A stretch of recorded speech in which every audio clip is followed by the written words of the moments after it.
So Chow pantries and Chow food programs are non-sectarian.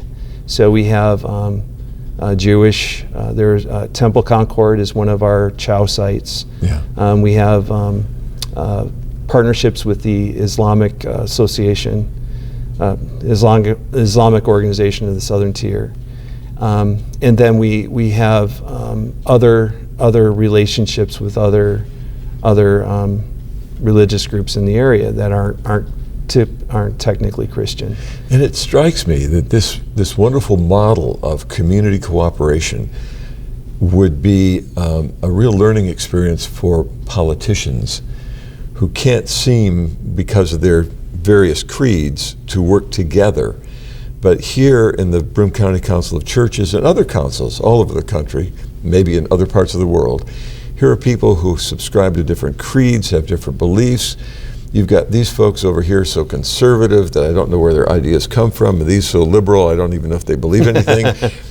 But when it comes to feeding hungry people, the creed doesn't matter at that point. And the basic creed of loving God, loving neighbor, loving self seems to me to be enough to tie folks together to overcome those differences in belief systems. Yeah, that's basically how we operate. We don't really care how people come to the table. It's what they do once they're there. Yeah. If they're treating people with kindness and consideration, if they're treating people with the generosity of spirit, and are able to look beyond the technical difficulties that these various denominations have had with each other. We know, for instance, that we are not going to do away with the differences, the historical differences, and there are many reasons for those historical differences between like Catholics and Protestants, or Jews and Christians. Those aren't going to be done away with just by our work. But we will understand one another better and stop judging one another better. And we can build a ramp. Yeah. Or we can build a bridge. Build a bridge, right. And those things tend to not be as important once you start focusing on the hurting people in our community. Yeah. As soon as you start thinking about, well, how can we show grace, love, mercy? How can we embody the faith that we believe in, how we act together? That, to me, there's a grace that comes from that you won't see in Washington. Right. And that, like responding to your question, I mean, the acrimony that I see on when it played out on the national stage, when you're butting heads over small petty things that should not be the arbiters of, or the things that we really take all that serious. I mean, if we get beyond that and begin to concentrate on helping people get ahead in their life. This is kind of where Chow is right now. Like our big project for this year, this being the 40th anniversary of Chow, is to redo the warehouse. Mm-hmm. And we're thinking about, well, what does the future of Chow look like? And we know, for instance, that there's about an 8 million pound need in our community for emergency food. Those statistics come from our poverty index, as well as from Feeding America, saying that, given how many people are living in poverty in our area, we know that there's about an 8 million pound need for emergency food in our area.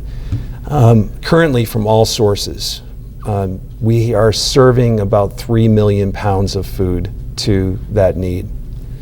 So we're not even meeting. Way to go. We're not even meeting half. Yeah. And so the question is, well, how do we meet that need? And we were thinking, well, we could put a lot more resources into just getting more and more food. Question is, where is that going to come from? Because we already know we've tapped a lot of our sources in a lot of different ways in order to do that. We're a smaller community. Our churches are shrinking. Right, exactly. Yeah. And we're having issues with that. So what we really need to focus on in our community is moving the needle on poverty. Wow. So how are we going to do that through the work of Chow? How do we move the needle on poverty through what we do at Chow?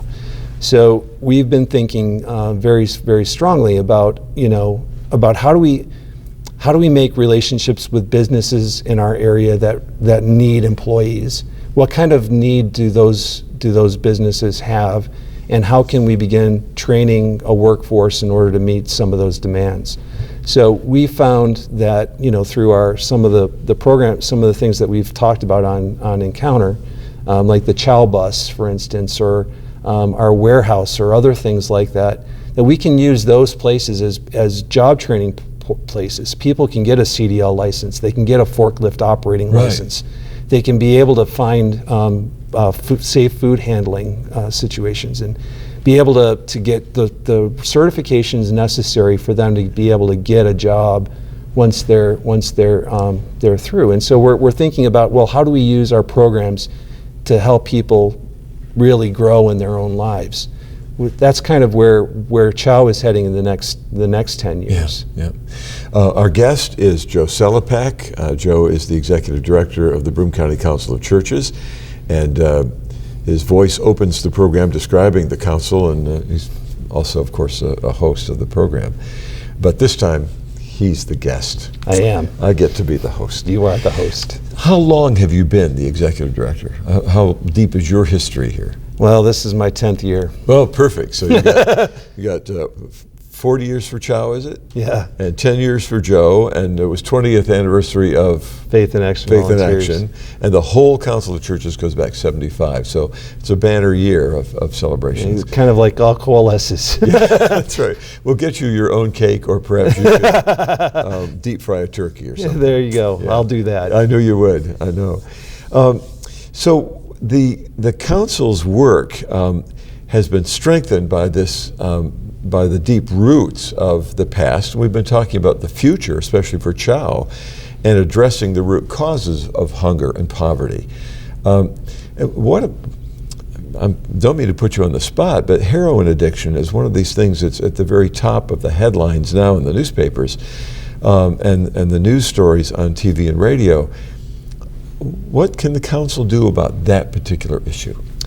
Well, right now I'm the current chair of the Family Violence Prevention Council, and we've been working with BOAC, which is the substance abuse board of the county, that kind of functions in a similar way that the Family Violence Prevention Council does, in trying to really develop a comprehensive plan for dealing with the heroin epidemic.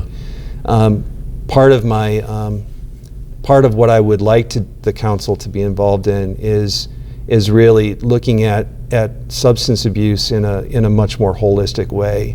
And so, when those organizations begin to formulate their plans, I would like to be a voice at the table, which I think we have that ability through both of those boards to be able to be a player in it. I think that one of the things that we're definitely going to have to do is begin looking at addiction less as a crime and more as a medical issue. And so, that's going to require a difference in focus from different people in the community.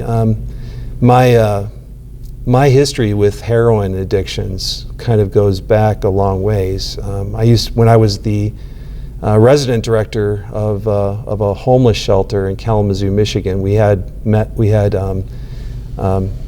people who were in treatment. Some of them were getting methadone, others were getting other types of opiates outside of just the heroin, and trying to do doing a scaled down version of like a treatment program. Yeah.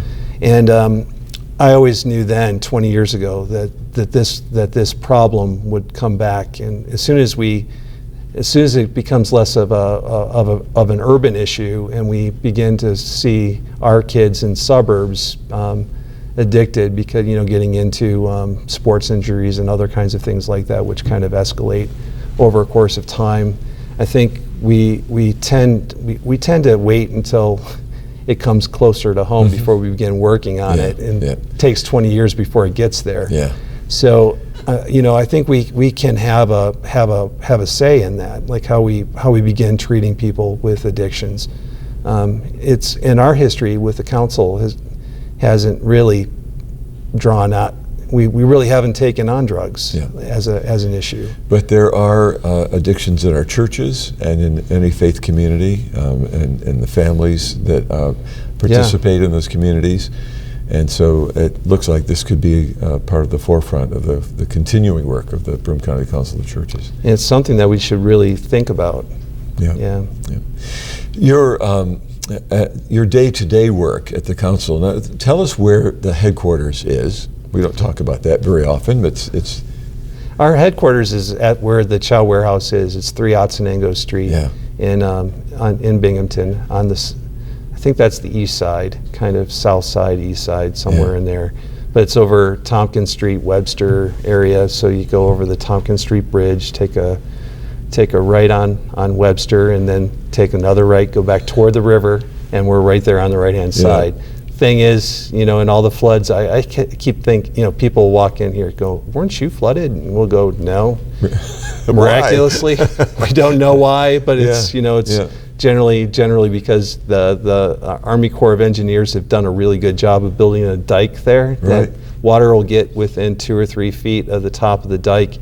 Our neighbors, however, because they're lower than what we are, the water kind of seeps in from down further upriver and then comes down and doesn't necessarily get up to we have our parking lot get flooded, things like that, but it hasn't entered the building at all. So as we conclude, we have about a minute left.